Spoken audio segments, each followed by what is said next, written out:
খলিফাতুল মুসলিমিন হযরত উমর রাদিয়াল্লাহু তাআলা আনহুর জামানা হযরত উমর কয়েকজন সাথীকে নিয়ে বের হইছে। মরুভূমিতে পথ চলতেছে, তৃষ্ণা পায়া বসছে, পানির তৃষ্ণা। দেখতেছেন একটা রাখাল তার ছাগলের পাল নিয়ে ফিরতেছে। হযরত ওমরকে রাখাল চিনে না। হযরত ওমর রাখালকে ডাক দিয়ে বলতেছে, ও রাখাল, তোমার ছাগল পালের মধ্যে যদি দুগ্ধপোষ্য কোনো ছাগল থাকে আমাদেরকে দাও, আমরা একটু তার দুধ পান করে তৃষ্ণা নিবারণ করি। তৎকালীন আরবের নিয়মটা ছিল এই রকম, ছাগল মালিকেরা অধিকাংশ ক্ষেত্রে রাখালকে অনুমতি দিয়ে দিত, যদি কোনো মুসাফির ছাগলের দুধ পান করতে চায় কোনো প্রকার বিনিময় ছাড়া মুসাফিরকে দুধ পান করাবা। রাখাল এই কাজটা তখন করতে পারবে যখন তার মালিকের অনুমতি থাকবে, কিন্তু স্বাভাবিক বেশিরভাগ মালিক এরকম অনুমতি দিয়াই দিত। খাচ্চর মার্কা কিছু লোক যদি থাকে তারা হয়তো দিত না। রাখালকে যখন হযরত ওমর বললেন দাও, রাখাল বলে, ও মুসাফির, আমার মালিকের অনুমতি নাই, এই জন্য আমি তোমাকে দুধ পান করানোর জন্য কোনো ছাগল দিতে পারবো না। দুনিয়ার নিয়মটা তো এরকম, যখন আপনি স্বাভাবিকভাবে কোনো প্রস্তাব দিবেন, যদি ফলাফল না আসে এবার তাকে আপনি লোভনীয় অফার দিবেন, এটাই তো নিয়ম।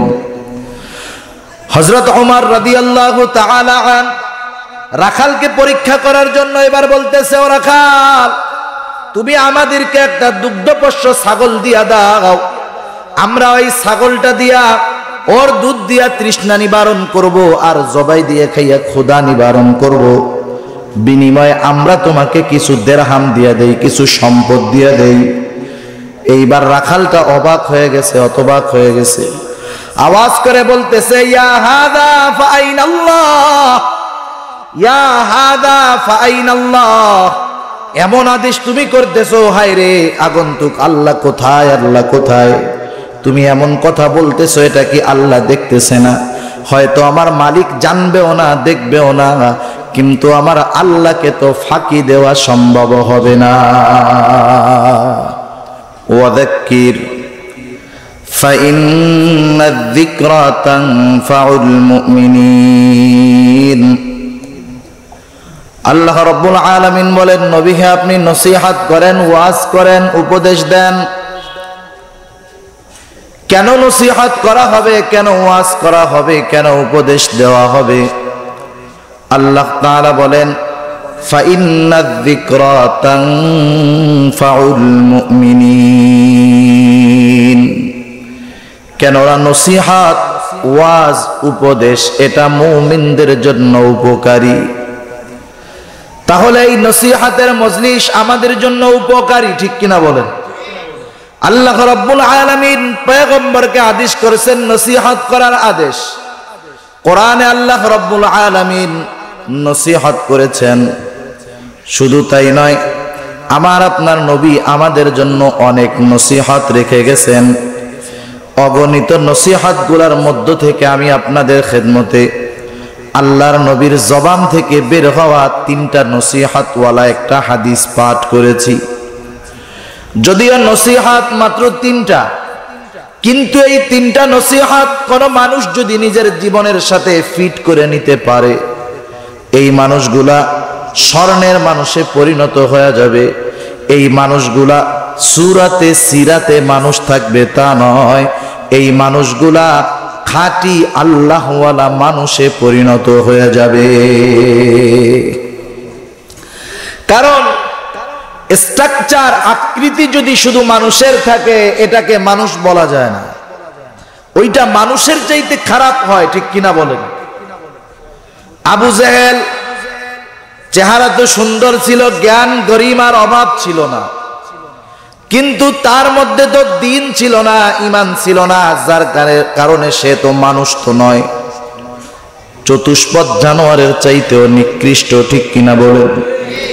আবার দেখুন বেলাল দেখতে কেমন কালো ছিল, ঠোঁটগুলা মোটা ছিল, কালো ছিল, বেটে ছিল, পা গুলা বড় ছিল। তার মানে একটা মানুষকে দেখার জন্য যত রকমের খারাপ প্রয়োজন সব কিছু হাবশি এই আফ্রিকানদের মধ্যে ছিল, কিন্তু ঈমানের কারণে আল্লাহর নবীর নসিহতগুলা গ্রহণ করার কারণে কেমন মানুষ হয়ে গেছে। বেলাল অবস্থান করতেছে দুনিয়ায়, আল্লাহর নবী মেরাজে যাইয়া আসমানে জান্নাতের মধ্যে বেলালের পায়ের আওয়াজ পেয়ে যাইতেছে। তাহলে নবীর নসিহত যারা শুনছে সেই অনুযায়ী চলছে, এরা দুনিয়ার পায়ের আওয়াজ আল্লাহ জান্নাতে পৌঁছায় দিছে। সেই জন্য নবীর নসিহতগুলা আমাদের জন্য অত্যন্ত উপকারী, ঠিক কিনা বলেন? এখন নবী এই হাদিসের মধ্যে কি নসিহত করেছেন? আল্লাহর নবী এক নম্বরে বলেন ইত্তাকিল্লাহ হাইসুমা কুনতা। আল্লাহ রাব্বুল আলামিনের নবী বলেন তোমরা আল্লাহ তাআলাকে ভয় করো সর্ব অবস্থায়, সর্বহালতে, সর্বখানে, সব সময় আল্লাহ তাআলাকে ভয় করার নসিহত নবী আমাদেরকে করতেছেন। কোন মানুষ যদি সর্ব অবস্থায় আল্লাহ তাআলার ভয় অন্তরের ভিতরে আনতে পারে তথা ভয় কইরা মুত্তাকি হতে পারে, মুত্তাকি যদি হয়ে যায় ওই মানুষটা তখন আল্লাহ রাব্বুল আলামিনের প্রিয় বান্দা হয়ে যায়। সুবহানাল্লাহ বলেন। যেই মানুষটা আল্লাহর প্রিয় বান্দা হয়ে যায় ওই লোকটার দুনিয়া এবং আখিরাত উভয় জাহানের চিন্তা দূর হয়ে যায়। আল্লাহ তাআলা বলেন বালা মান আওফা বিআহদিহি ওয়াত্তাকা ফাইন্নাল্লাহা ইউহিব্বুল মুত্তাকিন। আল্লাহ রাব্বুল আলামিন মুত্তাকিনদের ভালোবাসেন, যারা তাকওয়াওয়ালা হয়। আল্লাহ ভালোবাসলে লাভটা কি ভালো মতো দিল দিয়া বুঝেন। হাদিসে পাকের মধ্যে পয়গম্বর আরবি বর্ণনা করেন যখন কোন ব্যক্তিকে আল্লাহ ভালোবাসে তার লাভটা কি। নবী আমার বলেন আল্লাহ তাআলা যখন কাউকে ভালোবাসে আল্লাহ রাব্বুল আলামিন জিবরাইল আমিনকে ডাক দিয়ে বলে, ও জিবরাইল, দুনিয়ার আব্দুল করিম অথবা আব্দুর রহিম, আমি ওই লোকটাকে ভালোবাসি, তুমিও ভালোবাসো। আল্লাহ ভালোবাসে, জিবরাইলকে ভালোবাসতে বলে, জিবরাইলও ভালোবাসা শুরু করে। শুধু তাই নয়, জিবরাইল আসমানের বাসিন্দাদের মধ্যে ঘোষণা করে দেয়, ও আসমানের বাসিন্দারা শুনে নাও, দুনিয়ার ওই আব্দুল করিম ওকে আল্লাহ ভালোবাসে, আমি জিবরাইল ভালোবাসি, তোমরাও ভালোবাসো।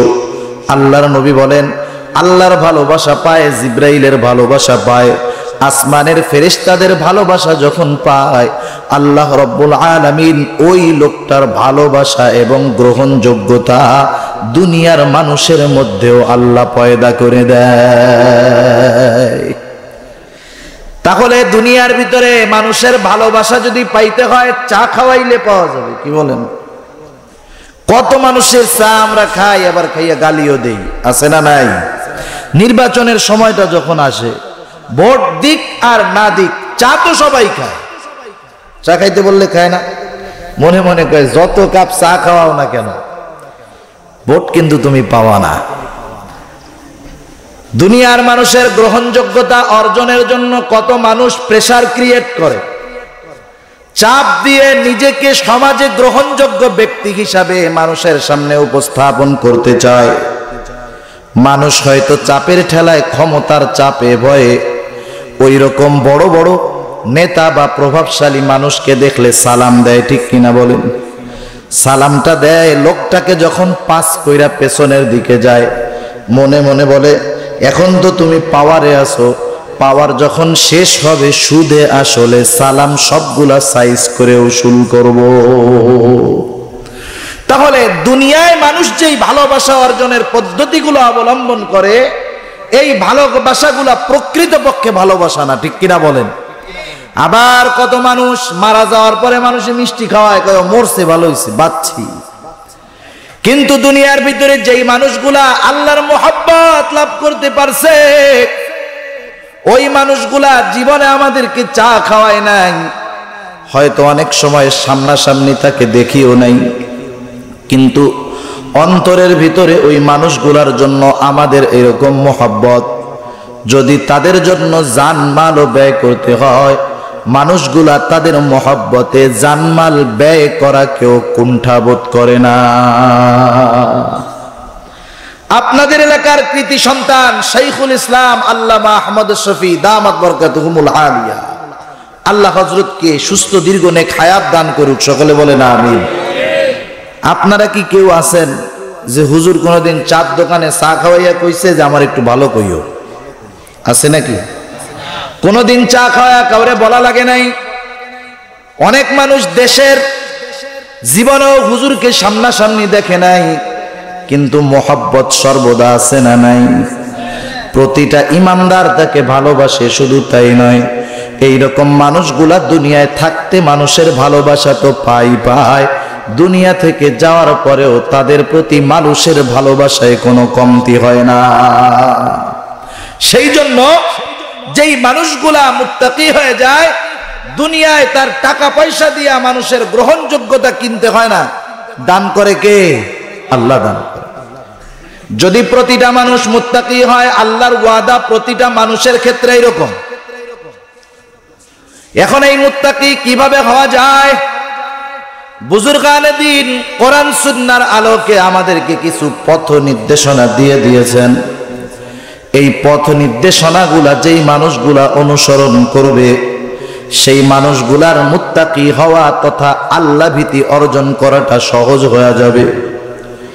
যেই দিক নির্দেশনাগুলা আমাদেরকে বুজুর্গানে দ্বীন দেন, তার মধ্যে অন্যতম একটি দিক নির্দেশনা উপদেশ হলো, যদি কোনো ব্যক্তি মুত্তাকি হতে চায়, তার মনের ভিতরে সর্ব অবস্থায় এই চিন্তা রাখতে হবে, আমি যেখানে যাই, যা কিছু বলি, যা কিছু করি, দুনিয়ার মানুষ দেখুক বা না শুনুক, আমার আল্লাহ সব কিছু দেখে আর শোনে।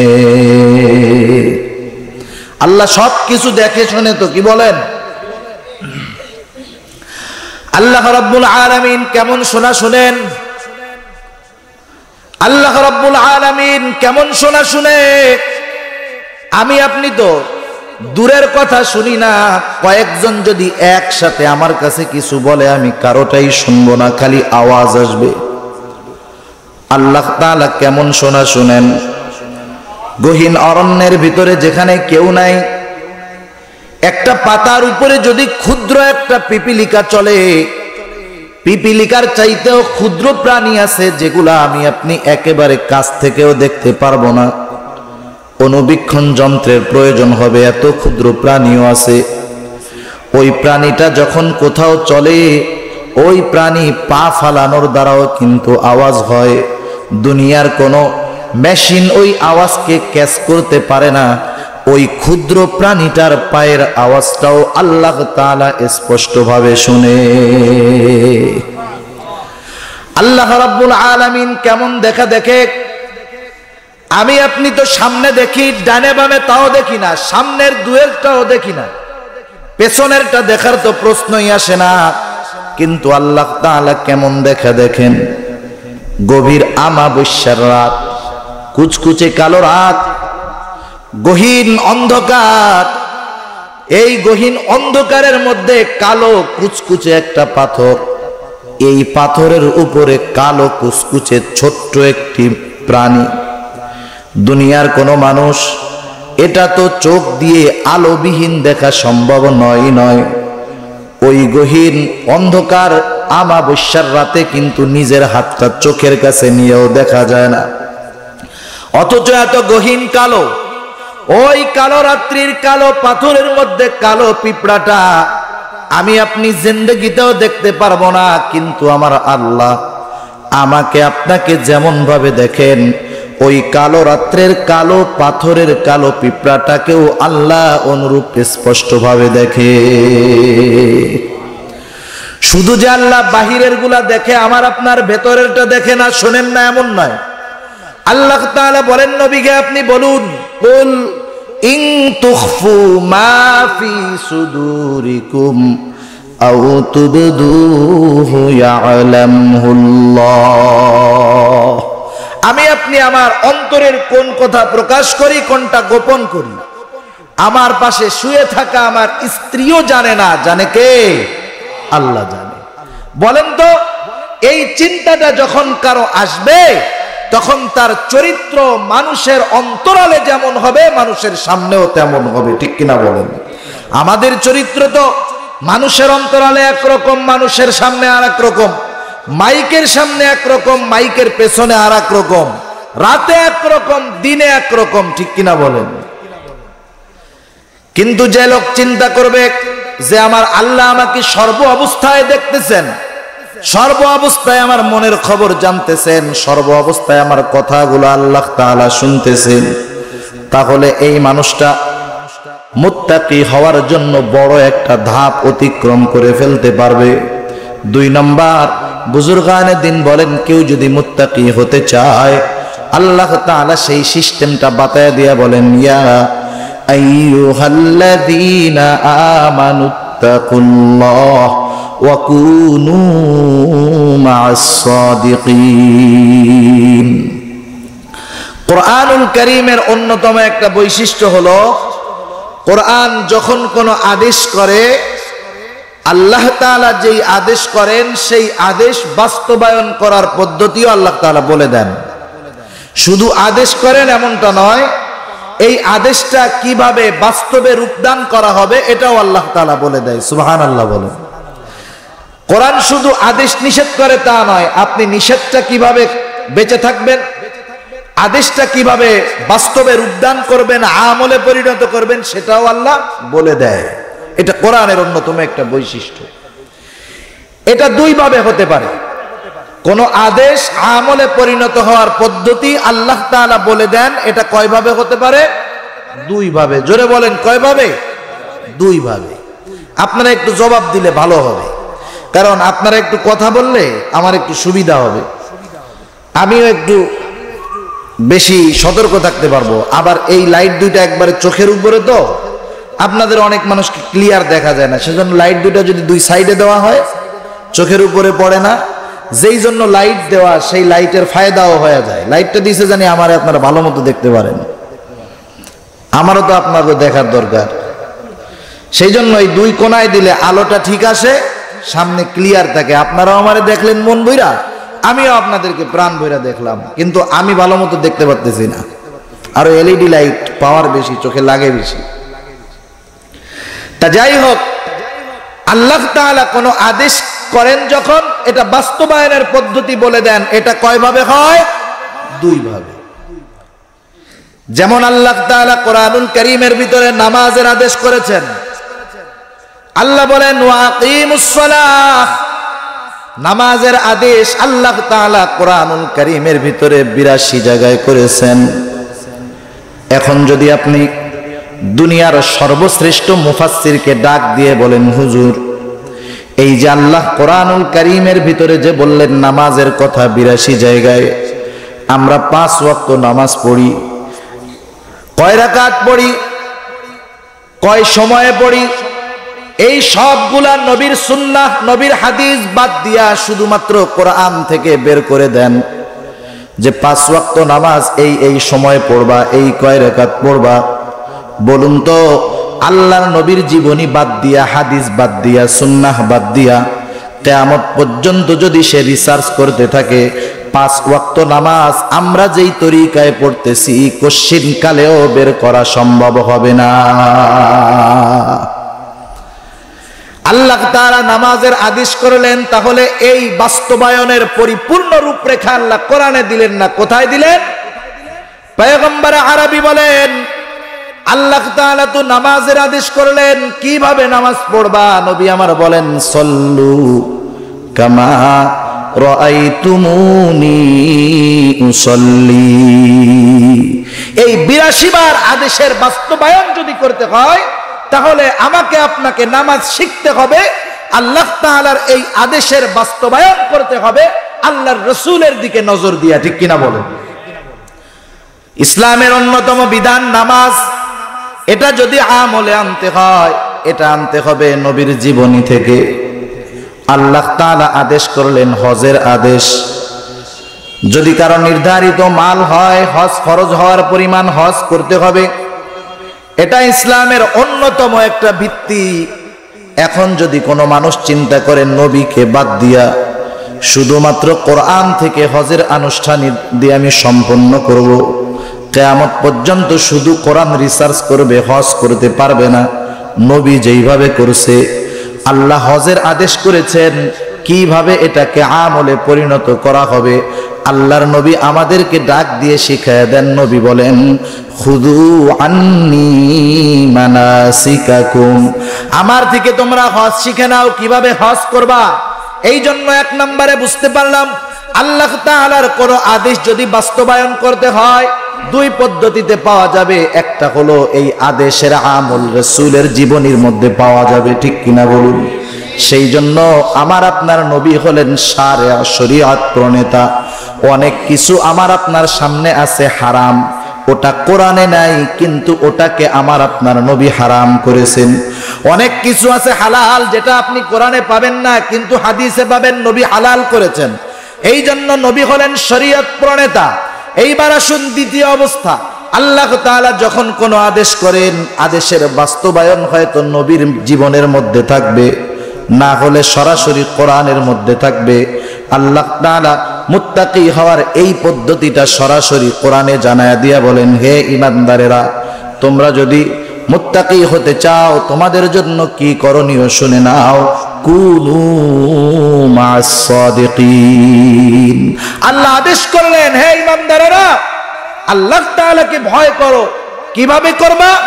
ভয় করবা, মুত্তাকি হবা, তাকওয়া অর্জন করবা। কিভাবে করবা? একটা পদ্ধতি হলো কুনু মা'আস সাদিকিন, সত্যবাদীদের সঙ্গী হয়ে যাও। আল্লাহ রাব্বুল আলামিন এইখানে কুনু মা'আস সাদিক এক বচন ব্যবহার করেন নাই। সাদিকিন এই শব্দটা হলো বহু বচন। সাদিক এক বচন, সাদিকিন বহু বচন। তার মানে কোন ব্যক্তি যদি মুত্তাকি হতে চায় শুধুমাত্র একজন ভালো বন্ধুর দ্বারা সম্ভব নয়, গোটা জীবনে সর্বহালতে তার ভালো সঙ্গী তথা ভালো বন্ধুদের সাথে তার কাটাতে হবে। প্রতিটা মানুষের জীবনের বিভিন্ন ক্ষেত্র থাকে। একটা মানুষ পরিবারের আত্মীয় স্বজনের মধ্যে থাকে, বন্ধুদের সাথে থাকে, স্কুলে থাকে, কলেজে থাকে, ভার্সিটিতে থাকে, চাকুরি ক্ষেত্রে থাকে, ব্যবসার লাইনে থাকে, ঠিক কিনা বলেন। মানুষটা যেই জায়গায় যখনই অবস্থান করবে তখনই সে ভালো মানুষদের সঙ্গী হবে। তখন কি হবে? ভালো মানুষের সাথে থাকার কারণে তার ভিতরে যদি ত্রুটি বিচ্যুতি থাকে এটা দূর হয়ে যাবে, তার জন্য ভালো হওয়াটা সহজ হয়ে যাবে। এই জন্যই তো শায়ের বলেন, সোহবতে সালেহ তোরা সালেহ কুনাদ, সোহবতে তালেহ তোরা তালেহ কুনাদ। ভালো মানুষের সাথে থাকলে কি হয়? বাংলা কথায় বলে সৎসঙ্গ স্বর্গবাস, অসৎসঙ্গ সর্বনাশ।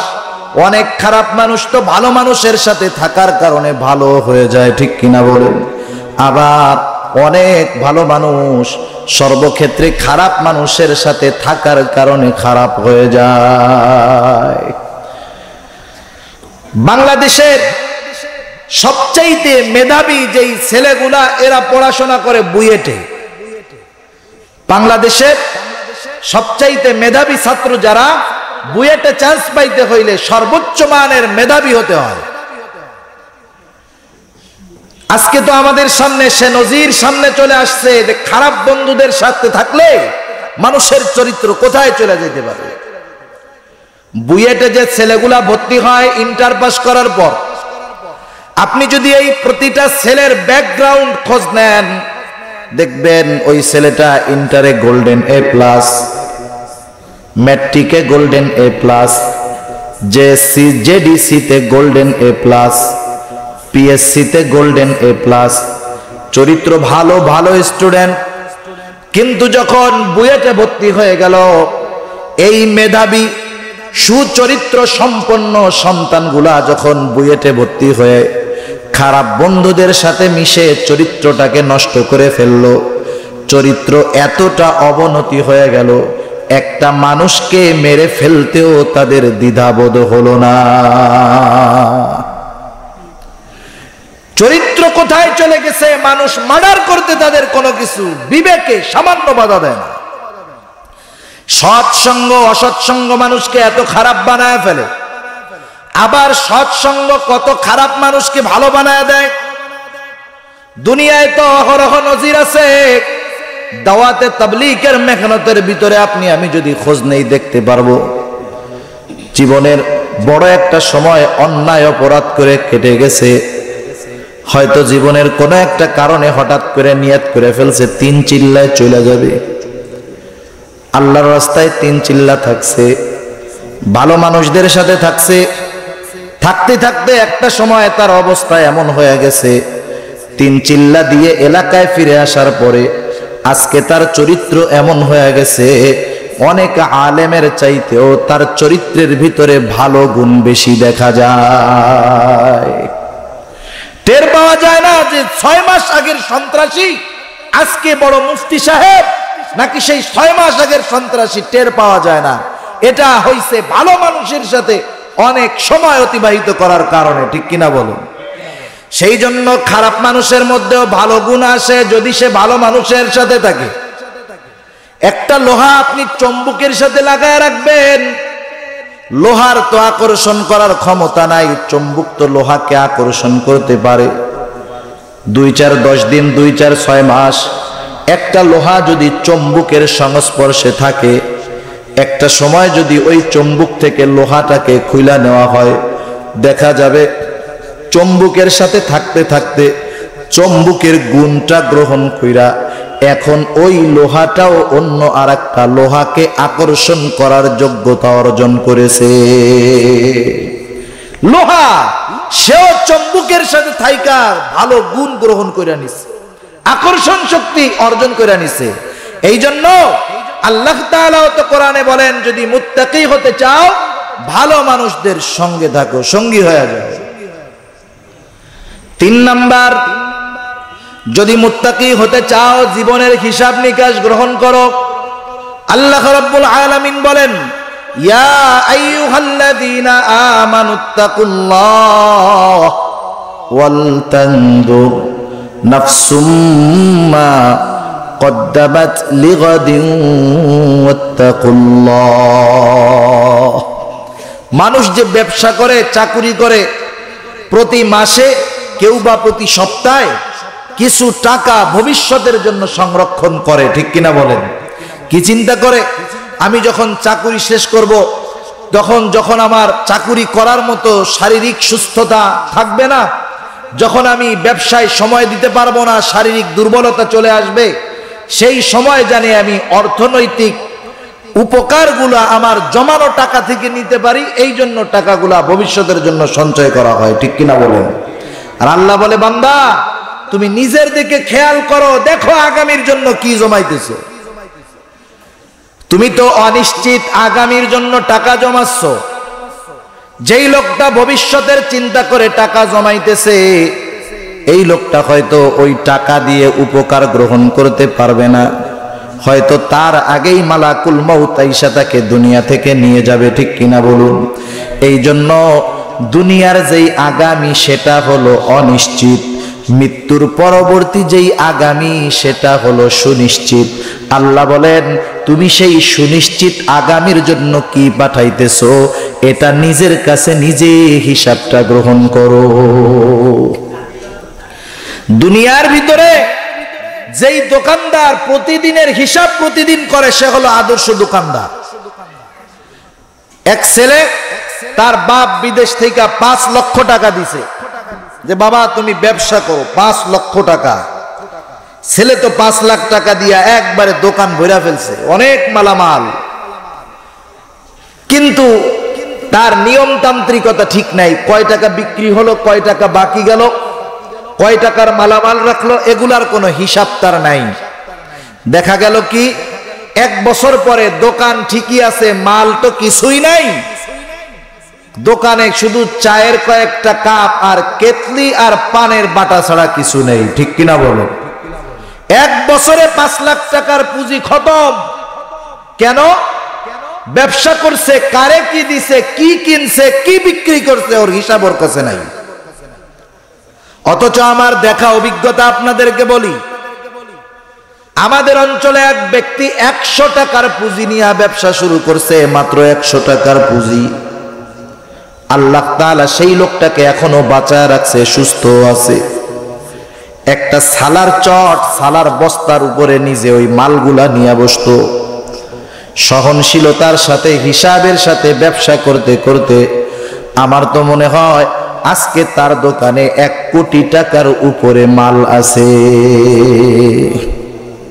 কারণ দোকানদার যদি রাতে হিসাব করে যে আমি আজকে কয় টাকা বিক্রি করলাম, এটা যদি কন্টিনিউ হিসাব করে এটা বের করা সম্ভব।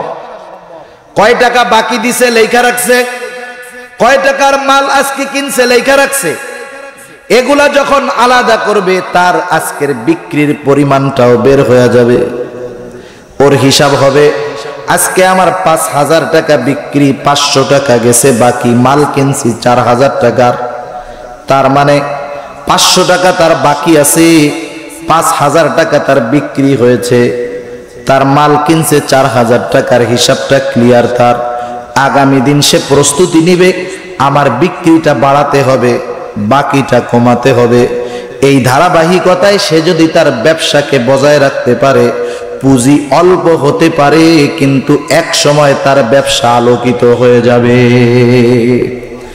এই জন্য বুজুর্গানে দিন বলেন প্রতিটা মানুষের উচিত তার জীবনের হিসাব নিজে নেওয়া।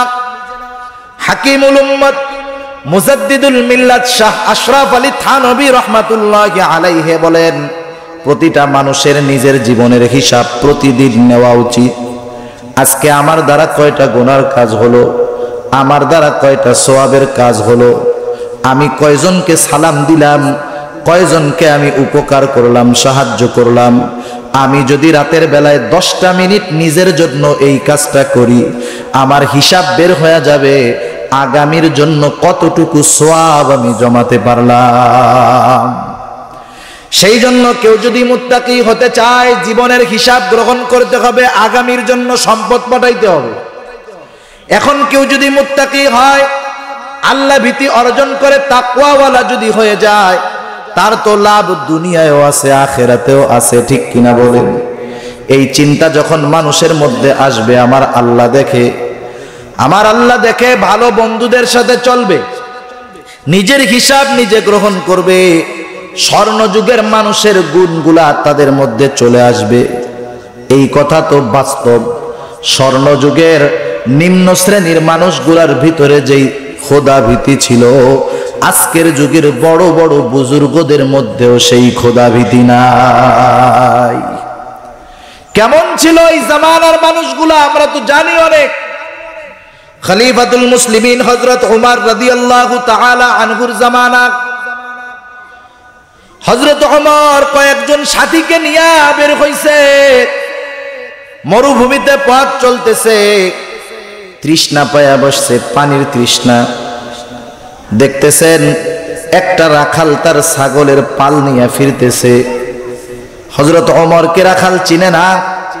হযরত ওমর রাখালকে ডাক দিয়ে বলতেছে, ও রাখাল, তোমার ছাগল পালের মধ্যে যদি দুগ্ধপোষ্য কোনো ছাগল থাকে আমাদেরকে দাও, আমরা একটু তার দুধ পান করে তৃষ্ণা নিবারণ করি। তৎকালীন আরবের নিয়মটা ছিল এই রকম, ছাগল মালিকেরা অধিকাংশ ক্ষেত্রে রাখালকে অনুমতি দিয়ে দিত, যদি কোনো মুসাফির ছাগলের দুধ পান করতে চায় কোনো প্রকার বিনিময় ছাড়া মুসাফিরকে দুধ পান করাবা। রাখাল এই কাজটা তখন করতে পারবে যখন তার মালিকের অনুমতি থাকবে, কিন্তু স্বাভাবিক বেশিরভাগ মালিক এরকম অনুমতি দিয়াই দিত। খাচ্চর মার্কা কিছু লোক যদি থাকে তারা হয়তো দিত না। রাখালকে যখন হযরত উমর বললেন দাও, রাখাল বলে, ও মুসাফির, আমার মালিকের অনুমতি নাই, এই জন্য আমি তোমাকে দুধ পান করানোর জন্য কোনো ছাগল দিতে পারবো না। দুনিয়ার নিয়মটা তো এরকম, যখন আপনি স্বাভাবিকভাবে কোনো প্রস্তাব দিবেন, যদি ফলাফল না আসে এবার তাকে আপনি লোভনীয় অফার দিবেন, এটাই তো নিয়ম। হযরত ওমর রাদিয়াল্লাহু তাআলা আন রাখালকে পরীক্ষা করার জন্য এবার বলতেছে, ও রাখাল, তুমি আমাদেরকে একটা দুগ্ধপোষ্য ছাগল দিয়া দাও, আমরা ওই ছাগলটা দিয়া ওর দুধ দিয়া তৃষ্ণা নিবারণ করব, আর জবাই দিয়ে খাইয়া ক্ষুধা নিবারণ করব। বিনিময়ে আমরা তোমাকে কিছু দেরহাম দিয়া দেই, কিছু সম্পদ দিয়া দেই। এইবার রাখালটা অবাক হয়ে গেছে, অতবাক হয়ে গেছে। আওয়াজ করে বলতেছে, ইয়া হাদা ফাআইনাল্লাহ, ইয়া হাদা ফাআইনাল্লাহ। এমন আদেশ তুমি করতেছো, হায় রে আগন্তুক, আল্লাহ কোথায়, আল্লাহ কোথায়? তুমি এমন কথা বলতেছো, এটা কি আল্লাহ দেখতেছে না? হয়তো আমার মালিক জানবেও না, দেখবেও না, কিন্তু আমার আল্লাহকে তো ফাঁকি দেওয়া সম্ভব হবে না। হযরত ওমর রাদিয়াল্লাহু তাআলা আনহু বলেন, এই রাখালের মতো মানুষ যতদিন দুনিয়ায় থাকবে, ইসলাম ততদিন সুপ্রতিষ্ঠিত থাকবে। আজকে তো দুনিয়ার মধ্যে ওই রাখালের মতো মানুষ নাই, এই জন্যই আমরা নির্যাতিত, ঠিক কিনা বলেন? রাখালের মতো মানুষ যদি আজকের সমাজের মানুষগুলা হয়ে যাইতো, দুনিয়ার ভিতরে ইসলামকে অপমান করার সাহস কোনো কুলাঙ্গার পেত না। আমাদের আচরণের কারণে, আমাদের আখলাকের কারণে, আমাদের দুর্বলতার কারণে আজকে মানুষ ইসলামের উপরে আঙ্গুল তোলার সাহস পায়, ঠিক কিনা বলেন? এটা আমাদের দুর্বলতা। আমরাই আমাদের নবীর আদর্শকে ধরতে পারি নাই, কিন্তু কাফের মুশরিকেরা আমাদের আদর্শগুলোকে গ্রহণ করে দুনিয়াব্যাপী শ্রেষ্ঠত্বের ঝান্ডা উড়ায় বেড়াইতেছে, আর দুনিয়াব্যাপী আমরা মায়ের খাইতেছি। স্বর্ণযুগের নারীরাও তো এরকম ছিল। কেমন ছিল নারীগুলা? হযরত ওমর রাদিয়াল্লাহু তাআলা রাতের বেলায় মাঝে মধ্যে সফরে বের হইতেন, প্রজাদের অবস্থা আমল সবকিছু পর্যবেক্ষণ করার জন্য। একদিন মদিনার শেষ প্রান্তে হযরত ওমর রাদিয়াল্লাহু তাআলা আনহু চলে গেছেন। ফিরে আসবেন, সুবহে সাদিক নিকটবর্তী হয়ে গেছে। এলাকার ভিতরে যখন ঢুকলেন, দেখলেন একটা কুড়ে ঘরের মধ্যে আলোর আভা পাওয়া যায়। হযরত ওমর রাদিয়াল্লাহু তাআলা আনহু ওই কুড়ে ঘরের পাশে গিয়া দাঁড়াইলেন। মানুষের উপস্থিতি টের পাওয়া যায়, কি বলতেছে শোনার জন্য। এই অনুমতি তো শাসকের জন্য আছে। শাসক যদি চায়, কারো অনুমতি ব্যতীত মানুষের বেড়ার পাশে দাঁড়াইয়া ঘরের মানুষের কথা শুনতে পারবে। এটা শাসকের জন্য বৈধ। শাসক যদি প্রশাসনের কাউকে অনুমতি দেয়, গোয়েন্দা বাহিনীকে যদি অনুমতি দেয়, তারা শাসকের আদেশ পালনার্থে মানুষের দরজার পাশে, বেড়ার পাশে কান লাগাইয়া ভিতরের কথা শুনতে পারবে। সাধারণ কোনো মানুষের জন্য এমনটা করার অনুমতি নাই, বরং এমনটা করা হারাম, কবিরা গুনাহ। আমাদের অভ্যাস কি? আমাদের গ্রাম অঞ্চলে আছে আর কি, রাস্তার পাশে বাড়ি, স্বামী স্ত্রী কথা বলতেছে, রাতে তো অল্প আওয়াজও অনেক দূরে যায়, ঠিক কিনা বলেন? বাজার থেকে ফিরতেছে কিছু ভদ্র বেশি শয়তান, আস্তে ওই ঘরের পাশে দাঁড়াইয়া কান লাগায় শুনে কি কি বলে। আগামী দিন সকালবেলায় চা খায়, আর মানুষের মধ্যে ওই স্বামী স্ত্রীর যেই কথাগুলা হইছে এগুলা প্রকাশ করে বেড়ায়। এরকম বেয়াদব আছে না নাই? ডাবল ডাবল কবিরা গুনাহ হয়। শুধু যে যা শুনছে তাই বলে এমনটা নয়, বরং আরো কিছু মজা মাখাইয়া মানুষের সামনে প্রেজেন্ট করে, যাতে মানুষও একটু মজা পায়, ঠিক কিনা বলেন? সেই জন্য আল্লাহ তাআলা কোরআনুল কারীমের ভিতরে সামাজিকতার শিক্ষা দিয়ে বলেন, ওয়ালা তাজাসসু, তোমরা গুপ্তচর বৃত্তি কইরো না, তোমরা মানুষের কথাগুলো এরকম কান লাগায় শুনো না, গোয়েন্দাগিরি করো না। আল্লাহর নবীও এটা নিষেধ করে দিয়েছেন।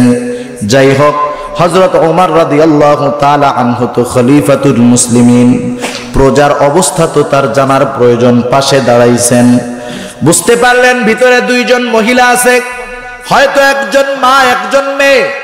এইবার মা মেয়েকে ডাক দিয়ে বলতেছে, ওহে মেয়ে, উঠে যাও, সকাল তো হয়ে গেল, ছাগলের দুধ দহন করো। এমনিই তো সংসারে অভাব, এই দুধ বিক্রি করে চলতে হবে। এক কাজ করিও, দুধ যেহেতু ছাগল এখন কম দেয়, তুমি এই দুধের সাথে পারলে একটু পানিও মিশায়া দিও। মেয়েটা বলতেছে, ও মা, তুমি কি বলো? খলিফা ওমর দুধের সাথে পানি মিশাইতে মানা করছে। মা বলতেছে, এই রাতে খলিফা ওমর কোথা থেকে আসবে জানবে না, মেয়েটা বলে, মা খলিফা ওমর হয়তো জানবে না, দেখবে না, কিন্তু আমার আল্লাহ তাআলার চোখকে কিন্তু ফাঁকি দেওয়া যাবে না। হযরত ওমর এই ঘটনা শুনে চলে গেছে। সকালবেলায় মা মেয়েকে ডাকাইছে। মা মেয়ের তো পরাণের মধ্যে পানি শেষ। রাতের বেলায় মা মেয়ে এই কথা বলছে, সকালে খলিফা ডাকছে। হয়তো কোনো না কোনো পদ্ধতিতে খলিফার কানে আমাদের কথোপকথনের কথাগুলা চলে গেছে, ভয় পেয়ে গেছে। কিন্তু হযরত ওমরের ওই মেয়ের খোদা ভীতি এতটা পছন্দনীয় হয়েছে, হযরত ওমর রাদিয়াল্লাহু তাআলা আনহু ওই গোয়ালিনী দুধওয়ালির মেয়েকে নিজের পুত্রবধূ হিসাবে নিজের ঘরে স্থান দিয়েছে। মেয়ে কোথায়? গোয়ালিনীর মেয়ে। সারা দুনিয়ার স্থলভাগের 3 ভাগের 2 ভাগের শাসকের ঘরের স্ত্রী হয়ে চলে আসছে। সুবহানাল্লাহ। তাকওয়ার কারণে, আল্লাহ ভীতির কারণে, ঠিক কিনা বলেন? সেই জন্য যেই মেয়ে তাকওয়াওয়ালা সে দামি হয়ে যায়। তাকওয়াওয়ালা যদি হওয়া যায়, দুনিয়ার লাভ তো আছে, আখিরাতের লাভও আছে। দুনিয়ার লাভটা কি? দুনিয়ার ভিতরে প্রতিটা মানুষই কোনো না কোনো সমস্যায় জর্জরিত আছে, ঠিক কিনা বলেন? এমন মানুষ পাওয়া খুবই দুষ্কর যার কোনো সমস্যা নেই।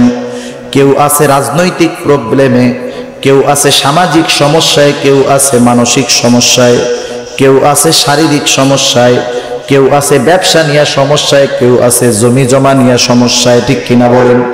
আমার আল্লাহ বলেন, কোন সমস্যার সমাধান আমি আল্লাহ ছাড়া দিতে পারবে না। আল্লাহ তাআলা এই সমস্যার সমাধান দিয়ে দিবেন। আল্লাহ বলেন, যদি সমাধান চাও, বিপদ আপদ থেকে বের হওয়ার রাস্তা চাও, কি করবা? আল্লাহ বলেন, ওয়ামান ইয়াত্তাকিল্লাহা ইয়াজআল লাহু মাখরাজা। আল্লাহ রাব্বুল আলামিন বলেন, যে আল্লাহকে ভয় করে, মাইয়াত্তাকিল্লাহ ইয়াজআল লাহু মাখরাজা, আল্লাহ রাব্বুল আলামিন তার জন্য পথ বাতায়া দেয়। বিপদে পড়ছে, কোন পথে গেলে এই বিপদ থেকে উদ্ধার পেয়ে যাবে, এই রাস্তা মুত্তাকি বান্দার জন্য আল্লাহ তাআলা খুলে দেয়। শুধু তাই নয়, আল্লাহ বলেন, ওয়ায়ারযুকুহু মিন হাইথু লা ইয়াহতাসিব।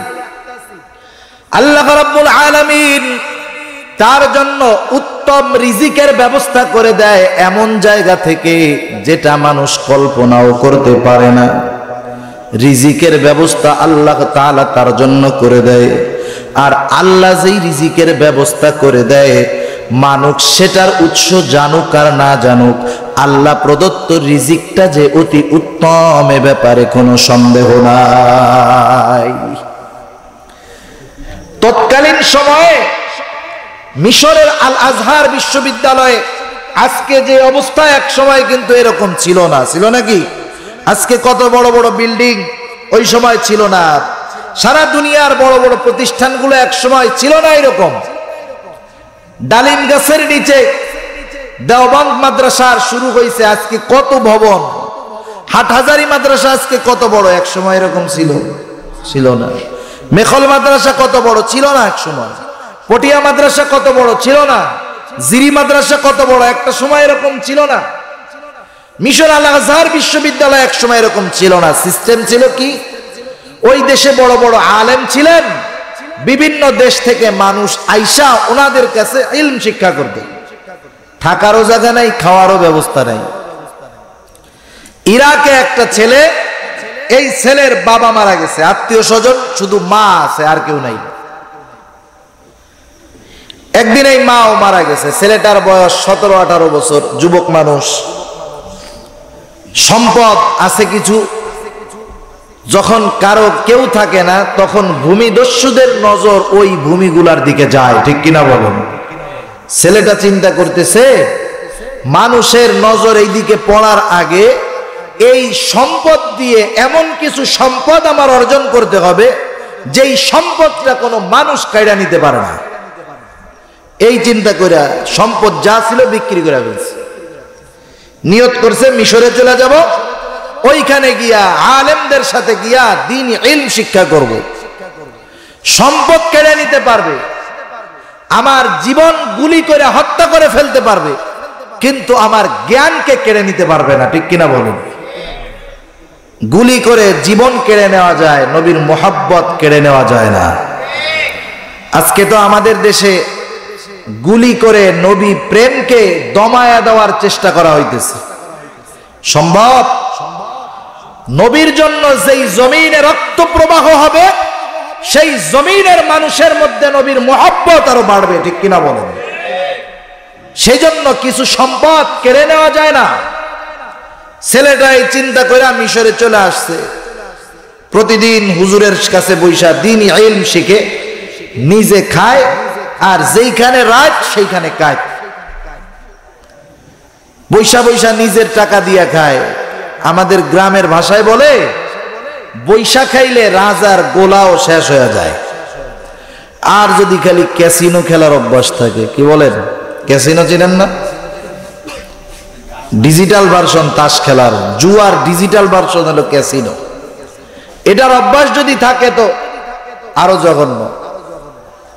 যাই হোক, ছেলেটার টাকা পয়সা শেষ, শোয়ার জায়গা আছে কিন্তু খাওয়ার কোনো কিছু নাই। একদিন গেছে, এক রাত অতিবাহিত হয়ে গেছে, পরের দিন গেছে, রাত অর্ধ রাত চলে গেছে, শুধু পানি খেয়ে আছে, ক্ষুধার যন্ত্রণায় দুর্বল হয়ে গেছে। ছেলেটা ক্ষুধার তীব্রতায় চিন্তা করতেছে যে রাত যখন গভীর হবে, মধ্যরাতের পরে আমি বাজারে যাব, বাজারে গিয়া আমি দেখব কোন মানুষ যদি তার কিছু পচা ফল ফালায়া থাকে, পচা তরকারি ফালায়া থাকে, পচা খাবার ফালায়া থাকে, ওইটা খাইয়া আমি আমার ক্ষুধা নিবারণ করব। আপেলের দোকানদার আপেলের 3 ভাগের 2 ভাগ পচা গেছে, ওইটারও তো রাইখা দিবে না, পরিষ্কার করে ফালায়া দিবে রাত্রে, ওইগুলা পাইলে খাবো।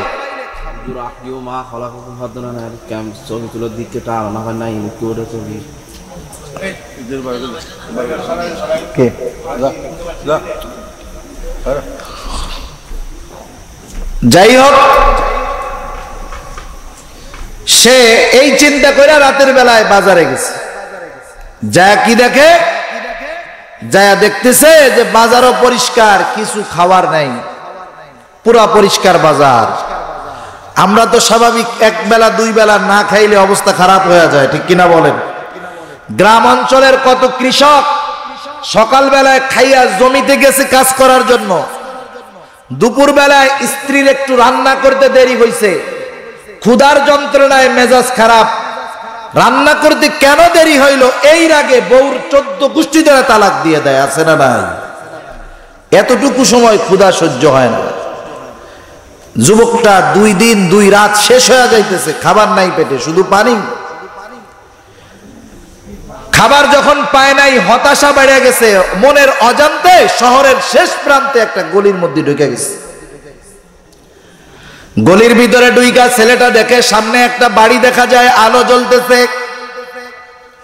সম্ভবত ঘটনাটা সুয়ারুম মিন হায়াতিত তাবিঈন নামের একটা কিতাব আছে, সম্ভবত এই কিতাবের মধ্যে আসছে। ছেলেটা এবার ওই আলোকময় বাড়ির কাছে গিয়া দেখে যেই ঘরটার মধ্যে আলো জ্বলতেছে সেটা হলো রান্নাঘর, দরজাটাও খোলা। রান্নাঘরে আলো জ্বলতেছে, হয়তো বাড়ির মালিক মনের ভুলে রান্নাঘরের বাতি নিভায় নাই, দরজাটা আটকায় নাই। ঘরের ভিতরে হরেক রকম খাবার দেখা যায়, হয়তো কোনো সম্ভ্রান্ত পরিবারের রান্নাঘর। খাবারটা দেখা ক্ষুধার তীব্রতা আরো বেড়ে গেছে, খাবার দেখা ক্ষুধার তীব্রতা বেড়ে গেছে। গ্রামের ভাষায় বলে, ঘুম মানে না ভাঙ্গা খাট, খিদা মানে না পান্তা ভাত, প্রেম মানে না জাত বেজাত। এটা গ্রামের মানুষ আগে বলতো, কিন্তু বাস্তবিক প্রমাণ অনেক সময় প্রতিজনের সামনেই আসে। ঘুম যখন ভালো মতো আসে তখন কিরকম খাট কিরকম বালিশ দেখার টাইম নাই, সোজাসুজি কাট ঘুম। খিদা যখন লাগছে, আপনি পরিপূর্ণ খিদার সময় যদি পান্তা পাতার মরিচ পান, সাথে যদি পেঁয়াজ পাওয়া যায়, যে ঝাঁজ পেঁয়াজের মাশাআল্লাহ, তাইলে তো কথাই নাই, সমানে ডইলা নিয়ে যাবে, ঠিক কিনা বলেন? এখন তো সিস্টেম করার দরকার, পেঁয়াজ দিয়া ভাত না রান্না করে আপেল কিনা আপেল দিয়ে রান্না করার দরকার, কারণ পেঁয়াজের চাইতে আপেলের দাম হিসাবে কম।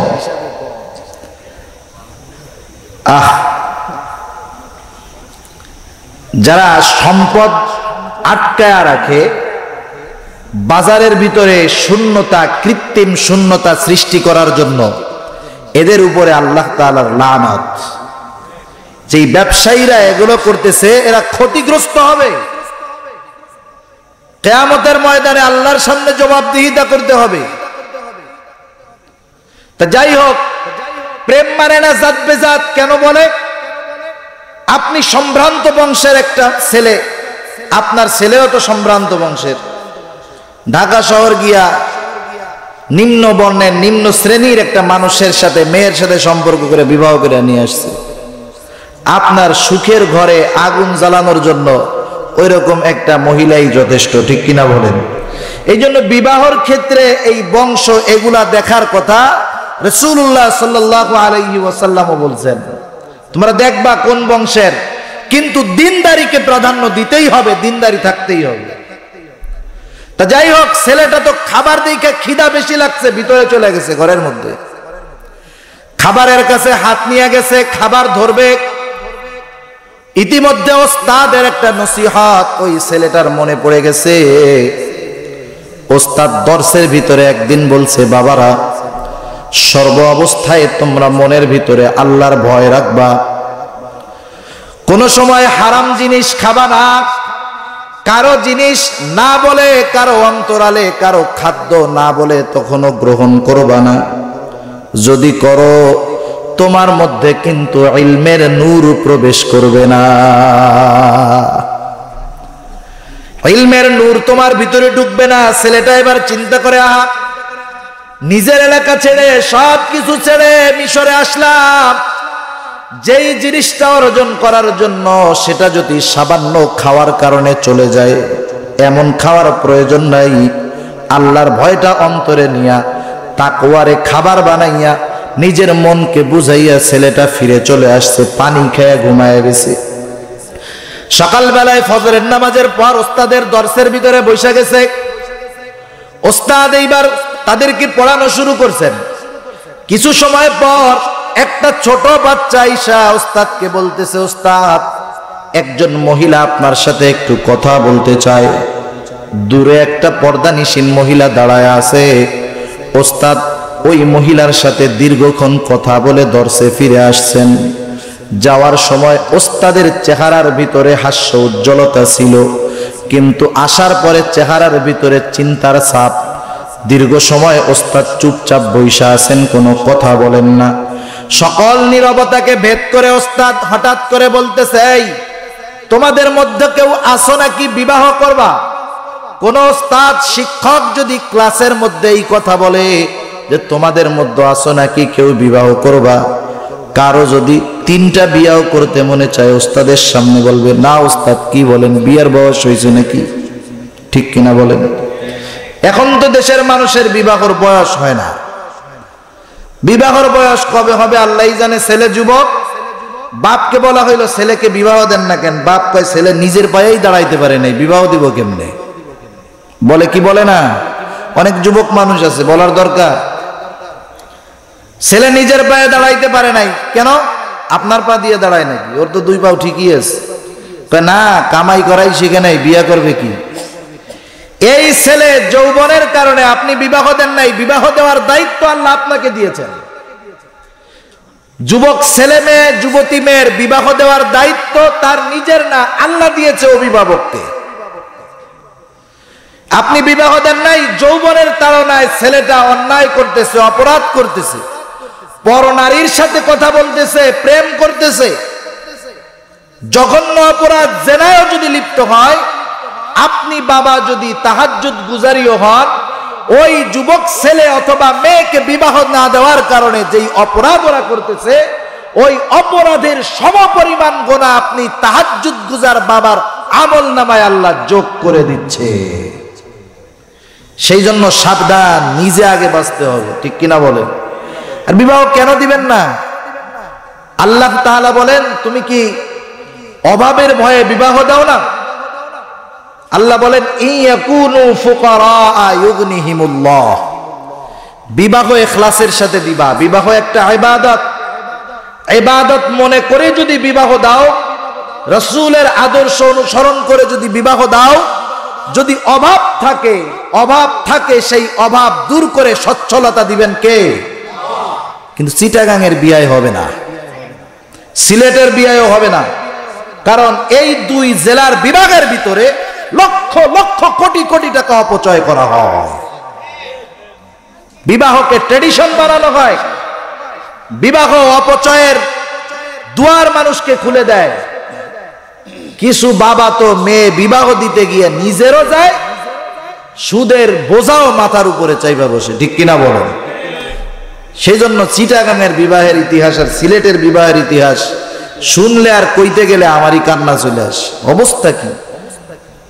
মেয়ে পক্ষ ছেলে পক্ষ এক জালেম, মেয়ে পক্ষ কত বড় মাজলুম। হায় আল্লাহ, আল্লাহ সবাইরে সহি বুঝ দেখ, সকলে বলে না আমিন। এত টাকা ব্যয় করেও শান্তি হয় না। চট্টগ্রাম জেলা ডিভোর্সের ক্ষেত্রে প্রথম স্থান অধিকার করে, কি হলো দিয়ে? সেই জন্য বিবাহ ইবাদত, ইবাদতকে রাসূলের পদ্ধতি মতো যদি না করা হয়, সেখানে শান্তি সম্ভব না। তা যাই হোক, ছেলেটারে বলতেছে বিবাহ করবা নাকি, কেউ কোনো কথা বলে না। ওই ছেলেটা তো যুবক, ওস্তাদ এইবার বলে, এই ছেলে তুমি বিবাহ করবা? ছেলেটা বলে, হুজুর কি বলেন, আমি নিজেই খাইতে পাই না, বিয়া কইরা কি খাওয়াবো? হুজুর বলতেছে, বাবা তুমি চিন্তা করো না, এই যে মহিলাটা আমার কাছে আসছে, এই মহিলাটা হলো আমার একজন ভালো বন্ধুর স্ত্রী। আমার বন্ধু দুনিয়া থেকে চলে গেছে, মারা গেছে। মারা যাওয়ার আগে স্ত্রীর কাছে ওসিয়ত করে গেছে, আমার মৃত্যুর পরে মিশরের ওই আলেম, সে আমার বন্ধু, তার কাছ থেকে পরামর্শ নিবা, সে যেভাবে চলতে বলে তোমরা সেভাবে চলবা। ওসিয়ত করেছে, এই জন্য সেই লোকের স্ত্রী আসছে। আমি তাদের খোঁজ খবর জানলাম, জানতে পারলাম এই দুনিয়ায় মা আর মেয়ে ছাড়া তারা কেউ নাই। আল্লাহ তাআলা তাদের অনেক সম্পদ দিয়েছে।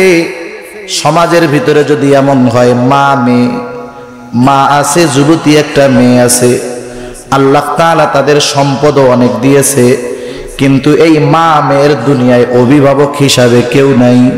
সমাজের অনেক মানুষরূপী হায়না জানোয়ারের কুদৃষ্টি তখন ওদিকে গিয়ে পড়ে, কারণ অভিভাবক নাই, বাধা দেওয়ার কেউ নাই। তা তুমি এক কাজ করো, তুমি যদি রাজি হও, তার মেয়েটা যুবতী তোমার সাথে বিবাহ দিয়া দেই, তাহলে তাদেরও উপকার হবে, আর তোমারও খরচের ব্যবস্থার চিন্তাটা কমে যাবে।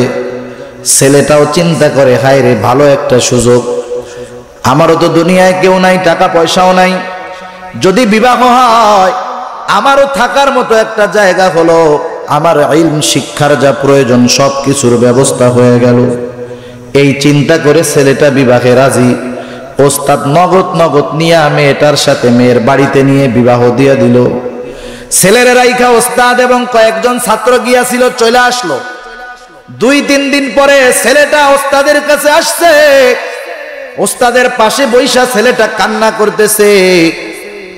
ওস্তাদ জিজ্ঞাসা করে, ও বাবা, কেন তুমি কান্না করো, কারণ কি, মেয়েটা কি পছন্দ হয় নাই? যুবক ছেলে ওস্তাদকে বলতেছে, ওস্তাদ আমি যুবক মানুষ, ইচ্ছায় অনিচ্ছায় অনেক সময় পর নারীর প্রতি দৃষ্টি আমার চলে গেছে। আল্লাহর কসম করে বলি ওস্তাদ, আমার স্ত্রীকে আল্লাহ এত সৌন্দর্য দান করেছে, আমার 2 নয়ন কোনদিন এত সুন্দর নারী দেখে নাই। কান্না করো কেন? বউ ভালো, শাশুড়ি খারাপ? বলে না, শাশুড়িও ভালো। 2 দিন তার ব্যবহারে আমি এতটাই মুগ্ধ, আমার মনে হয় কেমন জানি আমি আমার মায়ের কাছেই আবার ফিরে আসছি। তাহলে কান্নার কারণ কি? মানুষের অশ্রু তো 2 ভাবে বের হয়। একটা হলো আনন্দের অশ্রু আর একটা হলো কষ্টের অশ্রু।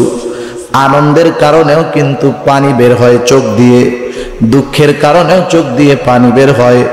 সন্তানটা 10 বছর আগে বিদেশে গেছে, মা দেখে না, বাবা দেখে না।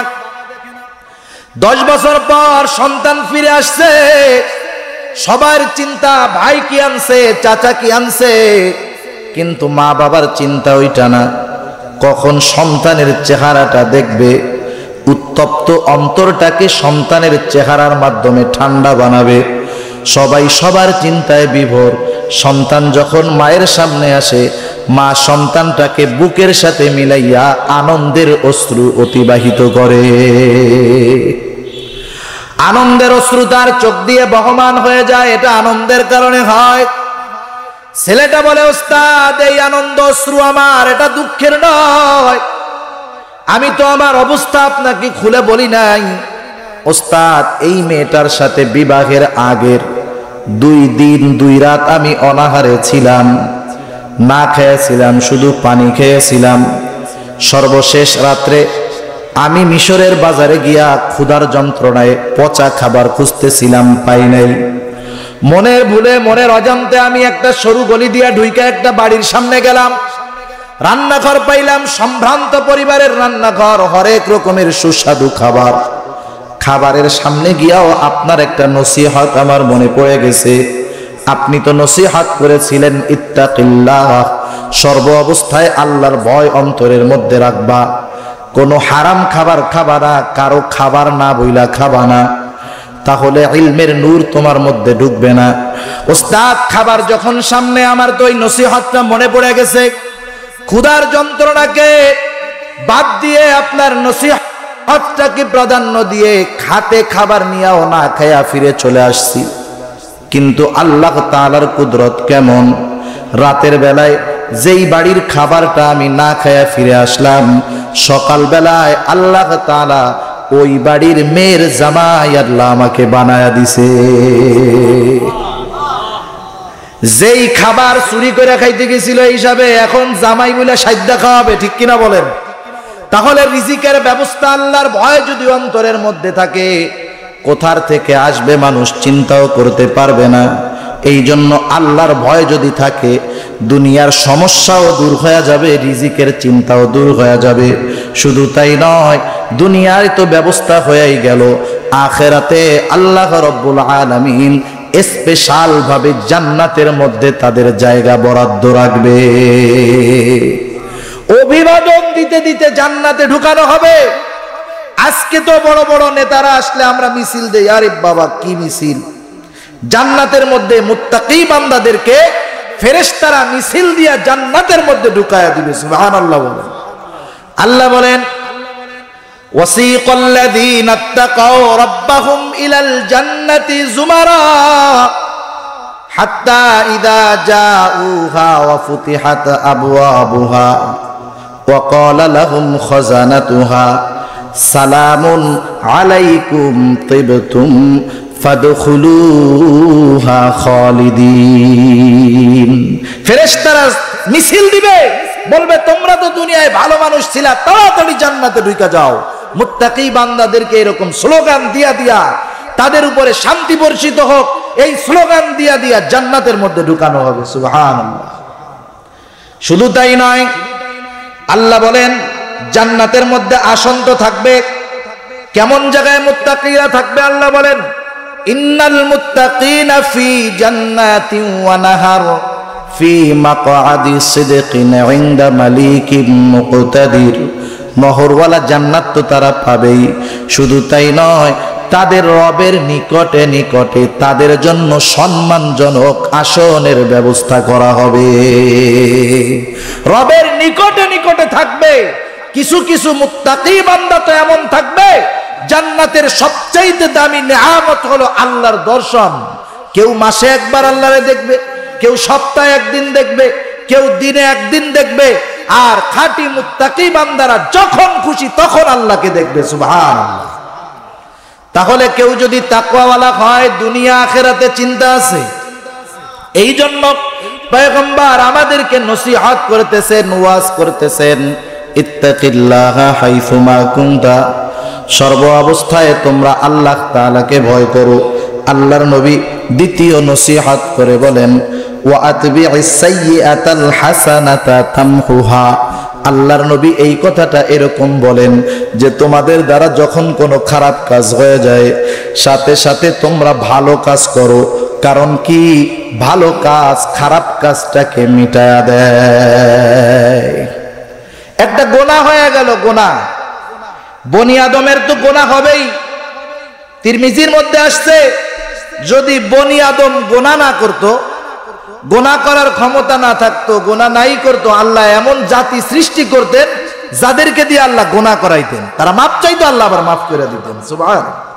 তার মানে কি, আমাদের দ্বারা গোনাহ হবে এটা স্বাভাবিক, কিন্তু আবার আল্লাহর কাছে মাপ চাইতে হবে। যখন কোনো অন্যায় হয়ে যাবে, গোনাহ হয়ে যাবে, সে সাথে সাথে তাওবা করবে। তাওবা যদি করে কি হবে, তাওবা করার সাথে সাথে ওই যে গোনাটা হইছে, ওই গোনাটারে ফ্রুট কালি মেরে দেওয়া হবে। ফ্রুট কালি। মনে করেন এই জায়গায় একটা শব্দ ভুল হইছে, এই জায়গায় একটা শব্দ ভুল হইছে, ভুল। ভুলটা আপনি গোপন করবেন কিভাবে? ছিঁড়া তো ফেলানোর দরকার নাই। কাপড়ে দাগ পড়ছে, রাগ হয়ে ছিঁড়া ফেলাবেন নাকি? আপনি এই জায়গায় ফ্রুট কালি লাগায়া দিলেন, আমি যখন সামনে ধরবো ওই দূর থেকে বুঝতে পারবে যে এই জায়গায় ভুল হয়েছে, এই জন্য হুজুরে সাদা কালি মেরে দিয়েছে। ঠিক কিনা বলেন? আমি চিন্তা করলাম যে এই কাজটা কোন জায়গায় করছে, কাজটা যেই অফসেটে করছে ওরে যাই বললাম যে ভাই আমার তো একটা ভুল হয়ে গেছে, তুমি এই শব্দের আলোকে এই লিফলেটের মধ্যে যেই কালার যেই সাইজ আছে সেই সাইজওয়ালা অতটুকু একটা নাম আমারে লেখা দাও, যতটুকু ভুল হয়েছে। ওর কাছ থেকে সুন্দর মতো সাইজ করে আই না, আমি এইবার এইখানে হুবহু আঠা দিয়া ওই সাদার উপরে লাগাইয়া দিলাম। 3-4 হাত দূর থেকে টের পাওয়া যাবে না আগে ভুল ছিল কি না। ঠিক কিনা বলেন? আর যদি কালার ফটোকপিরে যায় বলি, এই এটারে ফটোকপি কর, মূল কপি দিয়া কালার ফটোকপি 100 কপি বাইর করি, তাহলে আপনি কম্পিউটার দিয়েও টের পাবেন না যে এই জায়গায় একটা ভুল ছিল। আল্লাহ তাআলা কত সুন্দর সিস্টেম করছে। বুজুর্গানে দিন বলেন, যখন কোনো বান্দা গোনাহ করে, গোনাহ করার পরে তাওবা করে, গোনাহটা মিটা গেল, জায়গা তো ফ্রুট কালি দেওয়া, ফেরেশতারা দেখে টের পাওয়া যাবে যে এই জায়গায় মনে হয় গোনাহ ছিল। আল্লাহ বলেন এবার তুমি নেক আমল করো, ওই যে ফ্রুট কালির জায়গা আছে ওই জায়গাটা আমি আল্লাহ নেকি দ্বারা বইরা দিব। সুবহানাল্লাহ। এই কথা আল্লাহ কোরআনে বলেন, ইন্নাল হাসানাতি ইউযহিবনাস সাইয়্যাত যালিকা যিকরা লিয-যাকিরিন। আল্লাহ তাআলা বলেন নিশ্চয়ই ভালো কাজ খারাপ কাজটাকে মিটায়া দেয়। এর মধ্যে উপদেশ গ্রহণকারীদের জন্য উপদেশ নিহিত আছে। তাহলে আমার দ্বারা যদি আল্লাহ না করুক খারাপ কাজ হয়ে যায়, আমার দ্বারা ছোটখাটো গোনাহ হয়ে গেছে, আমি চিন্তা করব আজকে গোনাহটা কেন হইল, এই জন্য 5 টাকা মসজিদে দিব। গোনাহটা কেন হইল, 10 রাকাত নফল নামাজ পড়ব, তাওবার দ্বারা গোনাহটারে আমি মুইসা দিব। আর নেক আমলের দ্বারা ওই জায়গাটা আমি সওয়াব দিয়া ভরাট করে দিব। এটা তো বুজুর্গানে দ্বীনের নীতিমালা ছিল। মনের অজান্তে তাদের যদি কোনো গোনাহ ঘইটা যাইতো, সগীরা গোনাহ হোক, এই গোনাহটাকে কেন্দ্র কইরা নিজের নফসকে শাস্তি দেওয়ার জন্য নেক আমল করত। গোনাহ হইছে এতটুক, নেক আমল করত এতটুক। সেই জন্য আল্লাহর নবীও বলেন, যখন তোমাদের দ্বারা কোনো গোনাহ হয়ে যায় তোমরা নেকের কাজ করো, কারণ নেকের কাজ গোনাহটাকে মিটায়া দেয়। এরপরে 3 নাম্বার নসিহত নবী আমার বলেন, মানুষের সাথে উত্তম সদাচরণ করো। আল্লাহর নবী নিজে আদেশ করেছেন, আর নিজের আদর্শ আচরণ আখলাক কেমন ছিল। আল্লাহর নবী বলেন, বুইসতু লিউতাম্মিমা মাকারিমাল আখলাক। আল্লাহ রাব্বুল আলামিন আমার আপনার নবীকে দিয়া নবুয়তির সিলসিলা শেষ করেছেন, নবুয়তির দরজায় তালা লাগায়া দিছেন, পরিপূর্ণতা আল্লাহ দান করেছেন। আল্লাহর নবীর মাধ্যমে নবুয়তিকে পরিপূর্ণতা দান করেছেন। নবী আমার বলেন, আমি তো উত্তম আচরণের পরিপূর্ণতা দান করার জন্য প্রেরিত হয়েছি। প্রতিটা নবী উত্তম আখলাকওয়ালা ছিলেন, কিন্তু উত্তম আখলাকের পরিপূর্ণতা দানকারী ছিলেন না। কিন্তু আমার আপনার নবীকে দিয়া আল্লাহ তাআলা উত্তম আখলাকের পরিপূর্ণতা দান করাইছেন। এই জন্য আপনি যদি কোথাও খুঁজেন সর্বশ্রেষ্ঠ লজ্জাশীলকে, সব মাখলুকের মধ্যে সর্বশ্রেষ্ঠ লজ্জাশীল হলো আমার আপনার নবী, ঠিক কিনা বলুন? আপনি যদি খুঁজেন সবচাইতে দয়া কোন মানুষটার মধ্যে, আপনি খুঁজে দুনিয়ায় আমার আপনার নবী রহমাতুল লিল আলামিন ছাড়া কাউকে পাবেন না। আপনি যদি খুঁজেন দুনিয়ার ভিতরে সবচাইতে দানশীল ব্যক্তিটাকে, আল্লাহর কসম আমার আপনার নবী ছাড়া আপনি কাউকে পাবেন না। আপনি যদি খুঁজেন দুনিয়ার মধ্যে সবচাইতে আদবওয়ালাকে, আল্লাহর কসম আমার আপনার নবী ছাড়া আপনি কাউকে পাবেন না। সেই জন্য আখলাক তো একটা প্যাকেজ, ভালো আখলাকের এক একটা অংশ আছে, যেমন লজ্জা উত্তম আখলাকের একটা অংশ, দয়া উত্তম আখলাকের একটা অংশ, দানশীলতা উত্তম আখলাকের একটা অংশ, আদব উত্তম আখলাকের একটা অংশ। সব অংশের ভিতরে শ্রেষ্ঠত্ব অর্জন করেছে মুহাম্মাদুর রাসূলুল্লাহ সাল্লাল্লাহু আলাইহি ওয়াসাল্লাম। সেই নবী বলতেছে যে তোমরা মানুষের সাথে উত্তম সদাচরণ করো, এই আদেশ আল্লাহর নবী আমাদেরকে দিয়েছেন। এখন রবিউল আউয়াল মাস, স্বাভাবিক বিষয়টা এরকম, যেই মাসটাতে নবীর আলোচনা বেশি হয়, এই মাসটাতে নবীর আলোচনা বেশি হওয়ার কারণে মানুষের অন্তরে নবীর কথাটা বেশি ভেসে উঠে, ঠিক কিনা বলেন? সেজন্য আমার আপনার নবী কেমন ছিলেন এই বিষয়টা প্রতিটা মানুষের জানার দরকার আছে না নাই? একটা ওয়াজ মাহফিল থেকে আল্লাহর নবীর আদর্শ নিয়ে কথা বলে শেষ করা সম্ভব নয়। কারণ কি? কারণ আয়েশা সিদ্দিকা রাদিয়াল্লাহু তাআলা আনহার কাছে আয়েশা বলতেছে, সাহাবারা বলতেছে, আয়েশা আপনি আমাদেরকে আল্লাহর রাসূলের আখলাক সম্পর্কে কিছু বলেন। আয়েশা সিদ্দিকা রাদিয়াল্লাহু তাআলা আনহা বলে, তোমরা কি কোরআন পড়ো নাই? হ্যাঁ পড়েছি। তাহলে শুনে নাও, কানা খুলুকুহুল কোরআন। সুবহানাল্লাহ বলেন। কোরআন হলো রাসূলুল্লাহ সাল্লাল্লাহু আলাইহি ওয়াসাল্লামের আখলাক, আদর্শ। কেমন আদর্শ? আল্লাহ তাআলা বলেন, ওয়া ইন্নাকা লাআলা খুলুকিন আযীম। আল্লাহু আকবার বলেন। আল্লাহ তাআলা মহান চরিত্র আমার আপনার নবীকে দান করেছেন। এখন যদি নবীর আখলাক চরিত্র সম্পর্কে জানতে হয়, পৃথিবীতে দুইটা গ্রন্থ আছে, দুইটা বিষয় আছে যার পরিপূর্ণতা কোনো মানুষ দিতে পারে নাই, তার পরিপূর্ণতা দেওয়া সম্ভব নয়। যেমন কোরআনুল কারীমের তাফসীর, হাজার হাজার মুফাসসির তাফসীর করছেন, কেউ 80 ভলিউমে কোরআনের তাফসীর লিখছেন, এরপরেও উনি বলছেন এটা কোরআনের জন্য যথেষ্ট নয়। আবার 3 খণ্ডের তাফসীর আছে, 1 খণ্ডের আছে। আপনি যদি 1 খণ্ডেরটা পড়েন আপনার কাছে মনে হবে যে হ্যাঁ অনেক লিখছে, 80 খণ্ডেরটা যদি পড়েন মনে হবে যে আরো লিখলে ভালো হতো। তার মানে কোরআনুল কারীমের ব্যাখ্যা, আল্লাহর কথা, এর বিশ্লেষণ দুনিয়ার কেউ শেষ করতে পারবে না। প্রত্যেকেই বলবে এটা কোরআনুল কারীমের সংক্ষিপ্ত তাফসীর। নবীর সিরাত জীবনীটাও এরকম। আল্লাহর নবীর সিরাত 15-20 খণ্ডের আছে, জীবনী 5 খণ্ডের আছে, 3 খণ্ডের আছে, এতটুকু মোটাও আছে সিরাতে খাতামুল আম্বিয়া। আপনি ছোটটাও যদি পড়েন আল্লাহর নবী সম্পর্কে একটা ধারণা আপনার মধ্যে চলে আসবে। যদি বেশি পড়েন আরো বেশি নবী সম্পর্কে জানতে পারবেন। দুনিয়ার নিয়মটা তো এরকম, আপনি একজনকে ভালোবাসবেন কখন? যার ব্যক্তিত্ব সম্পর্কে আপনি আমি জানতে পারবো, ঠিক কিনা বলেন? এই জন্য প্রতিটা মানুষের ঘরে কোরআনুল কারীমের গ্রহণযোগ্য তাফসীর থাকার প্রয়োজন এবং রাসূলুল্লাহ সাল্লাল্লাহু আলাইহি ওয়াসাল্লামের সিরাত জীবনী থাকার প্রয়োজন, ঠিক কিনা বলেন? শুধু নিজে পড়বেন না, আপনি আপনার ছেলেটাকে যদি আদর্শ ছেলে বানাতে চান, আপনি যদি ছেলেটাকে তার কৈশোরকে আদর্শ কৈশোর বানাতে চান, তাহলে আল্লাহর নবীর কৈশোর কেমন ছিল এটা ছেলেদেরকে দিয়ে পড়াবেন। আপনি যদি আপনার যুবক ছেলেটাকে আদর্শ যুবক বানাতে চান, আল্লাহর নবীর যৌবনকাল কেমন আদর্শওয়ালা ছিল সেটা জানতে হবে। আপনি যদি পৌরত্বে উত্তম আদর্শের অধিকারী হতে চান, আল্লাহর নবীর পৌরত্ব কিভাবে কেটেছিল এটা আপনাকে জানতে হবে।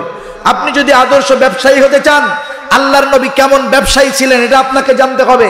আপনি যদি আদর্শ রাষ্ট্র পরিচালক হতে চান, আপনাকে জানতে হবে আল্লাহর নবী কেমন আদর্শওয়ালা রাষ্ট্র পরিচালক ছিল, ঠিক কিনা বলেন? এই জন্যই রবিউল আউয়াল মাস আমাদের প্রতিটা মানুষের এই ব্যাপারে একটু ওয়াদাবদ্ধ, নিজের কাছে নিজে হওয়ার দরকার যে যাদের ঘরে রাসূলুল্লাহ সাল্লাল্লাহু আলাইহি ওয়াসাল্লামের সিরাত আছে এরা এগুলা বারবার পড়বে, বারবার পড়বে। যাদের নাই ঘরে কমপক্ষে 3 খণ্ডের সিরাতে মুস্তাফা হযরত ইদ্রিস কান্দলবী রহমাতুল্লাহি আলাইহির লেখা 3 খণ্ড, এটা মধ্যম ধরনের, বেশিও নয় কমও নয়, কমপক্ষে এই সিরাতটা নবীর এই জীবনী, এই 3 খণ্ড হয়তো 1000 খানিক টাকা দাম। নবীর এত প্রেম, এত মোহাব্বত আমাদের মধ্যে, সেই মোহাব্বতের মানুষের জীবনী আমাদের ঘরে থাকার দরকার আছে না নাই? সেজন্য আপনাদের কাছে অনুরোধ, আল্লাহর নবীর নসিহতগুলো আমরা প্রত্যেকে মান্য করার চেষ্টা করব এবং আল্লাহর নবীর জীবনী কমপক্ষে সিরাতে মুস্তাফা 3 খণ্ডে লেখা, 1000 টাকার বেশি দাম হবে না, ইনশাআল্লাহ প্রতি মানুষের ঘরে কিনা রাখার চেষ্টা করব। পারা যাবে না ইনশাআল্লাহ?